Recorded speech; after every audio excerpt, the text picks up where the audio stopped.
Орындарыңыздан тұрыңыздар, сот келе жатыр. Қылмыскер Қайрат, сен 17-ші желтоқсан алаңға шықтың ба? Я, бардым. Сен 9 машинаны өтепсің. Сәби суды өтепсің. Сон бойындайсың ба? Жоқ, он бар жалдан.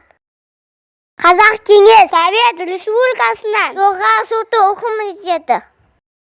Тімісте дара сәби суды өлімге байланысты. Және 9 машинаны өтеп, Жесустан astedi. Zarrab ауықтан төшеуіне байланысты ату жасасында үкім жасалады. Жоқ, бұл әділді емес. Сұрақтарың бұл дұрыс үкім емес. Менің балам қылмыскер емес. Орындарыңызда отырыңыздар. Сұрақтарым, кешіріңдер, олар жас қой. Сендердің де балаларың бар ғой. Мен анамын, ақжауымды сыйлаңдар. Кешіріңдер баламды. Төтер ана басымды, өтті тетті түн жасымды. Тазатын доймын өлімін тірілдім, мәуіттерде төз жасын төрсетпе.